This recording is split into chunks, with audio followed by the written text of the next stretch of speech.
अस्सलाम वालेकुम दोस्तों। हज़रत तलहा बिन उबैदुल्लाह का वाक़िया। हज़रत तलहा बिन उबैदुल्लाह आपका नामी भी अशरा मुबशरा की फ़हरिस्त गिरामी में है। मक्का मुकर्रमा के अंदर ख़ानदान कुरैश में आपकी पैदाइश हुई। माँ बाप ने तलहा नाम रखा, मगर दरबार नबूवत से उनको फैयाज व जब्बाद व खैर के मुअज्जज़ अलकाब अता हुए। ये जमात सहाबा में से पहले ईमान लाने वालों की लाइन में हैं।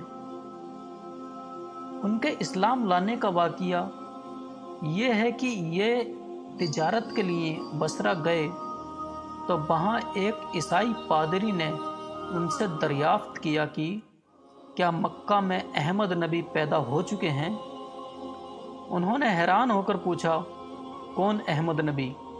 पादरी ने कहा, अहमद बिन अब्दुल्ला बिन अब्दुल मुत्तलिब।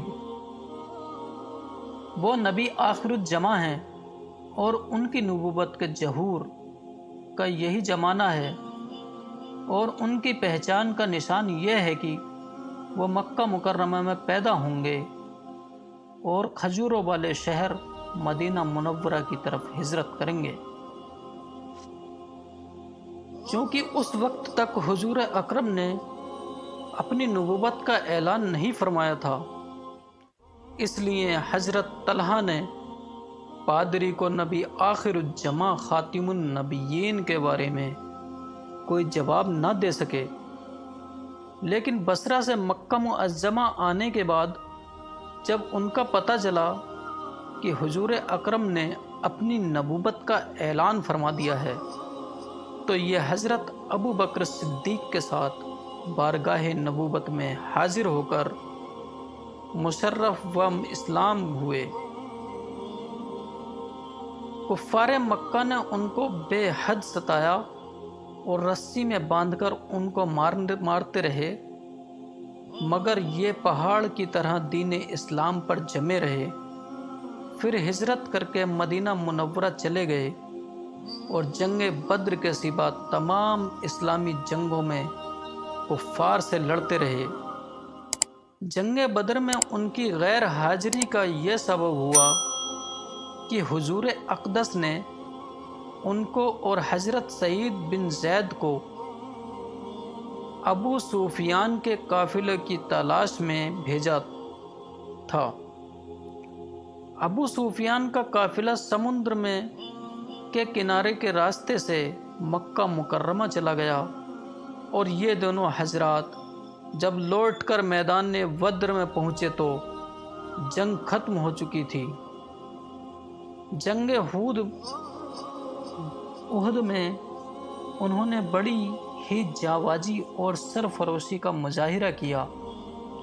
हुजूर अक़दस को कुफ़ार के हमलों से बचाने में चूँकि ये तलवार और नेज़ों की बौछार को अपने हाथ पर रोकते रहे, इसलिए आपकी उंगली कट गई और हाथ बिल्कुल बेकार हो गया था, और उनके बदन पर तीर व तलवार और नेज़ों के 75 जख्म लगे।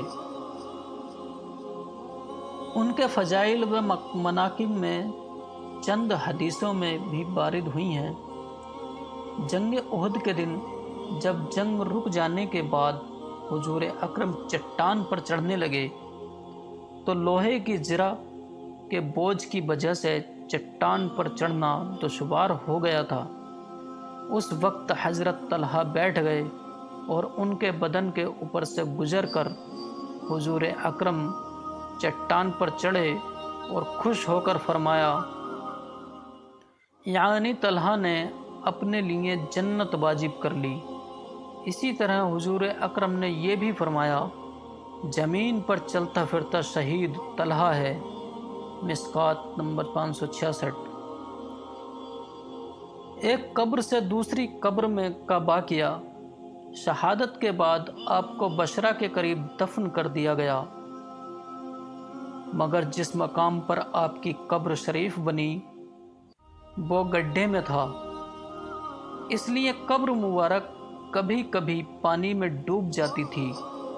آپ نے ایک شخص کو بار بار خواب میں آ کر اپنی قبر بدلنے کا حکم دیا۔ چنانچہ اس شخص نے حضرت عبداللہ بن عباس سے اپنا خواب بیان کیا تو آپ نے 10,000 درہم میں ایک صحابی کا مکان خرید کر اس میں قبر کھودی۔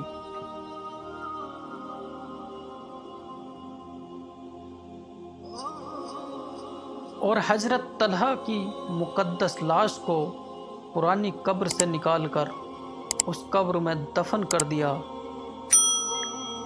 کافی مدت گزر جانے کے باوجود آپ کا مقدس جسم سلامت اور بالکل ہی تر و تازہ تھا۔ کتاب عشرہ مبشرہ 245۔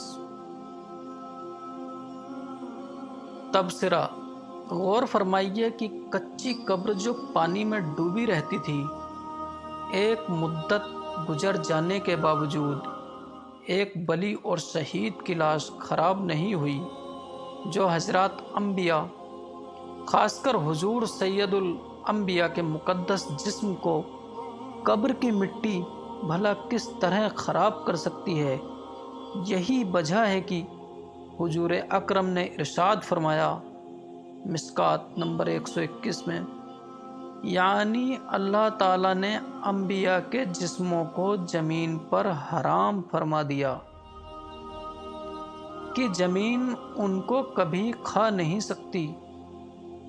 اسی طرح اس روایت سے یہ مسئلہ پر بھی روشنی پڑتی ہے کہ شہدائے کرام اپنی زندگی کی ضرورتوں کے ساتھ اپنی قبروں میں زندہ ہیں، کیونکہ اگر وہ زندہ نہ ہوتے تو قبر میں پانی بھر جانے سے ان کو کیا تکلیف ہوتی۔ بے شک دوستو، اللہ سے دعا ہے کہ ہمیں صحیح لکھنے اور صحیح پڑھنے کی توفیق دے، آمین۔ اس میں لکھنے یا پڑھنے میں کوئی غلطی ہوئی ہو تو ہماری اصلاح کریں۔